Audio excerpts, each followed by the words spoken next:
Hello everyone. तो कैसे हैं आप सब? आई होप आप लोग अच्छे होंगे। तो ये मैं करवा चौथ का पूजा की तैयारी कर रही हूँ और शायद 7:55 या पौने 7 बजे तक मतलब लास्ट मुहूर्त था पूजा करने का।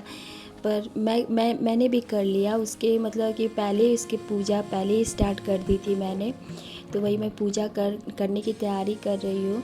थोड़ा सा मुझे लेट हो गया था। लेट क्या हो गया था, तैयार होने में थोड़ा सा टाइम लग गया। और वैसे मैं बहुत जल्दी तैयार हो जाती हूँ, पर थोड़ा सा साड़ी पहनने में ही थोड़ा सा लेट लग जाता है। और मेरा भैया ना बोला लेट हो रहा है, लेट हो रहा है, तुम देर कर रही हो, देर कर रही हो, मुहूर्त ख़त्म हो जाएगा, मुहूर्त ख़त्म हो जाएगा। तो मेरा भैया भी मुझे थोड़ा सा हड़बड़ा देता है। मैं 2 साल बाद अपने मायके आई हूँ और ये 2 साल मतलब उससे पहले मैं जहाँ पे मैं रहती थी वहाँ पे मैंने अकेले ही पूजा पाठ किया था। पर यहाँ पे मम्मी है, भैया है, बहन है, तो सब लोग हैं तो और अच्छा लगता है। तो सब लोग मेरी पूजा करने में मदद कर रहे हैं, हेल्प कर रहे हैं।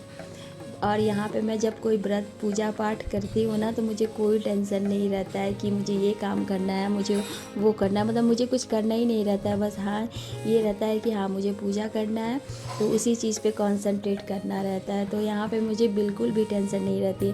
और जब मैं अकेले रहती हूँ तो मुझे लगता है कि मुझे बहुत सारा काम है, मतलब पूजा के अलावा भी बहुत काम रहता है। क्योंकि मैं अकेले रहती हूँ तो पूजा के अलावा और सारे काम रहते हैं, खाना बनाना, बाबू को संभालना, उसको खिलाना। लेकिन यहाँ पे आओ तो एकदम टेंशन फ्री होके मैं रहती हूँ।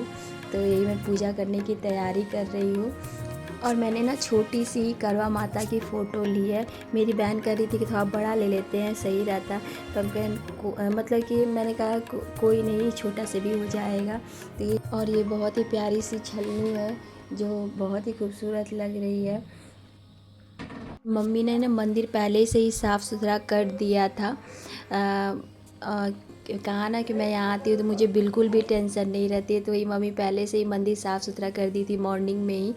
बस मुझे एक चौकी सजानी थी, करवा माता की फ़ोटो लगानी थी, बस उतनी ही तैयारी करनी थी।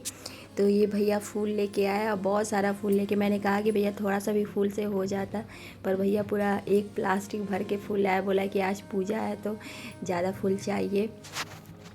तो और उधर मेरा बेटा ना टीवी देख रहा है। वो भी मैंने साड़ी पहना था तो बार बार आके मुझे देख रहा था, मम्मी सुंदर लग रही है, मम्मी सुंदर लग रही है।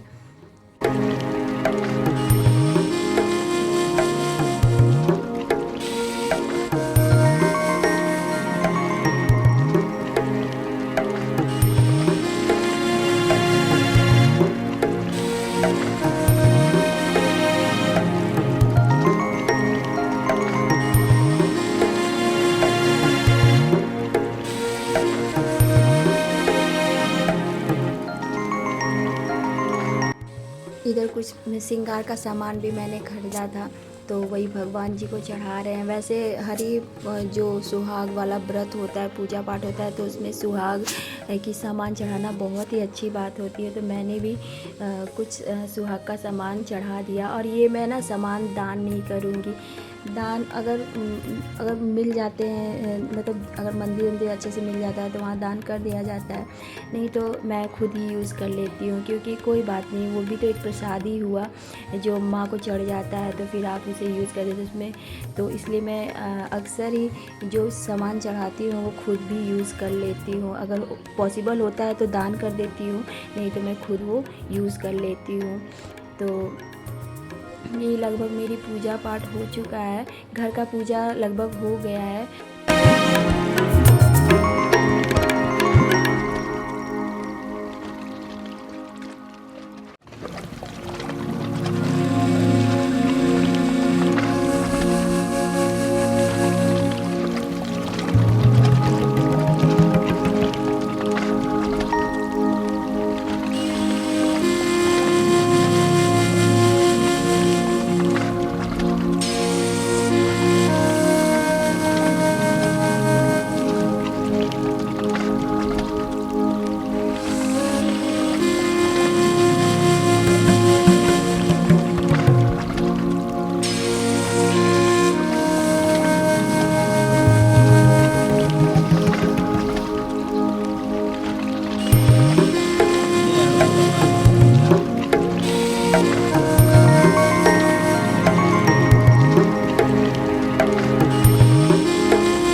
पहले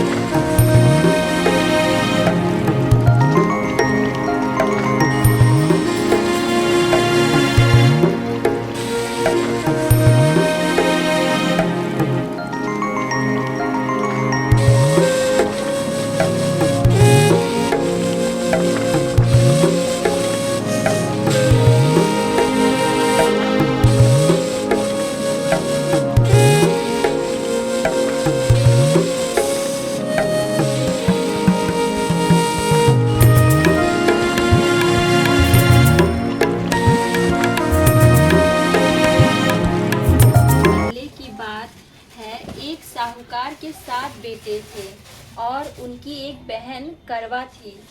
सभी सातों भाई अपनी बहन से बहुत प्यार करते थे, यहाँ तक कि वे पहले उसे खाना खिलाते और बाद में स्वयं खाते थे। एक बार उनकी बहन ससुराल से मायके आई हुई थी।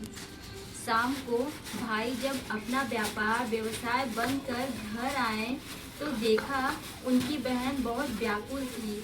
सभी भाई खाना खाने बैठे और अपनी बहन से भी खाना खाने का आग्रह किया, लेकिन बहन ने बताया कि उसका आज करवा चौथ का निर्जला व्रत है और वह खाना सिर्फ चंद्रमा को देखकर उसे अर्घ्य देकर ही खा सकती है।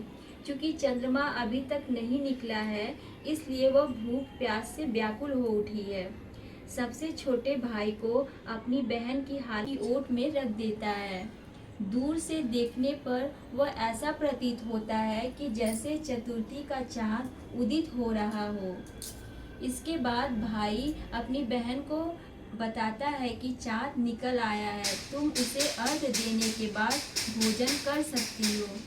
बहन की खुशी के मारे सीढ़ियों पर चढ़कर चाँद को देखती है, उसे अर्घ्य देकर खाना खाने बैठ जाती है। पहला टुकड़ा मुंह में डालती है तो उसे छींक आ जाती है और दूसरा टुकड़ा डालती है तो उसमें बाल निकल आता है और जैसे ही तीसरा टुकड़ा मुंह में डालने की तो उसके पति समाचार उसे मिलता है, वह बौखला जाती है। उसकी भाभी उसे सच्चाई से अवगत कराती है कि उसके साथ ऐसा क्यों हुआ। करवा चौथ का व्रत गलत तरीके से टूटने के कारण देवता उससे नाराज हो गए और उन्होंने ऐसा किया है।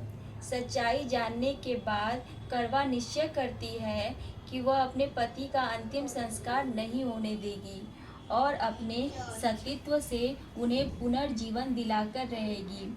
वह पूरे 1 साल तक अपने पति के शव के पास बैठी रहती है, उसकी देखभाल करती है, उसके ऊपर उगने वाली सुई नुमा घास को वह एकत्रित करती जाता है। उसकी सभी भाभियाँ करवा चौथ का व्रत रखती हैं। जब भाभियाँ उससे आशीर्वाद लेने आती हैं तो वह प्रत्येक भाभी से यह यम सुई ले लो, पी सुई दे दो, मुझे भी अपनी जैसी सुहागिन बना दो, ऐसा आग्रह करती है। लेकिन हर बार भाभी उसे अगली भाभी से आग्रह करने को कहकर चली जाती है। इस प्रकार जब छठे नंबर की भाभी आती है तो करवा उससे भी यही बात दोहराती है। यह भाभी उसे बताती है कि चूंकि सबसे छोटे भाई सकती है कि वह तुम्हारे पति को दोबारा जीवित कर सकती है, इसलिए जब वह आए तो तुम उसे पकड़ लेना और जब तक वह तुम्हारे पति को जिंदा न कर दे उसे नहीं छोड़ना। ऐसा कहकर वह चली जाती है।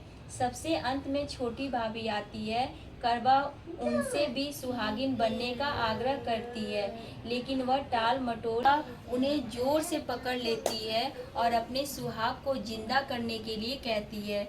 भाभी उसे छुड़ाने के लिए नोचती है, घसीटती है, लेकिन करवा नहीं छोड़ती है।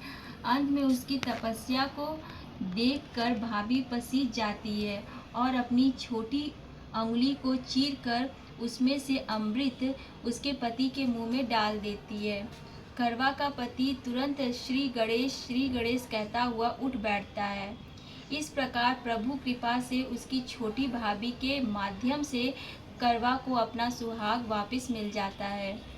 हे श्री गणेश, माँ गौरी, जिस प्रकार करवा को चीर सुहागन का वरदान आपसे मिला, वैसे ही सभी सुहागिनों को मिले। जय करवा माता। जय और पूजा करते करते चाँद भी निकल आया। भैया देख ही रहा था, बोला मैं पूजा ख़त्म की तो भैया बोला देखो चाँद भी निकल आया है, चलो छत पे भी जाके पूजा कर लो। तो वैसे तो मेरे बालकनी से चाँद दिखाई देता है, पर इस बार सोचा हमने कि क्यों ना छत पे जाके पूजा की जाए। तो मैं, मम्मी, संधू मतलब मेरी बहन और अपने बेटे के साथ मैं छत पे आई हूँ पूजा करने।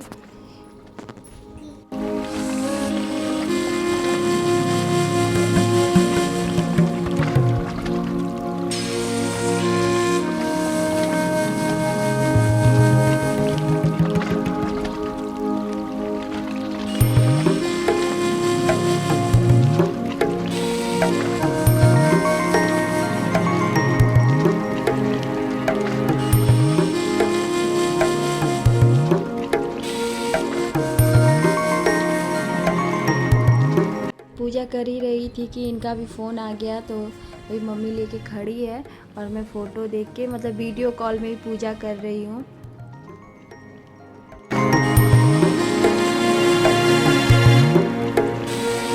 सो आई होप आप लोगों को ये वीडियो छोटी सी पसंद आई हो। अगर अच्छी लगी हो तो प्लीज़ मेरे चैनल को सब्सक्राइब करिएगा एंड सपोर्ट करिएगा। सो मिलते हैं नेक्स्ट वीडियो में। Bye bye.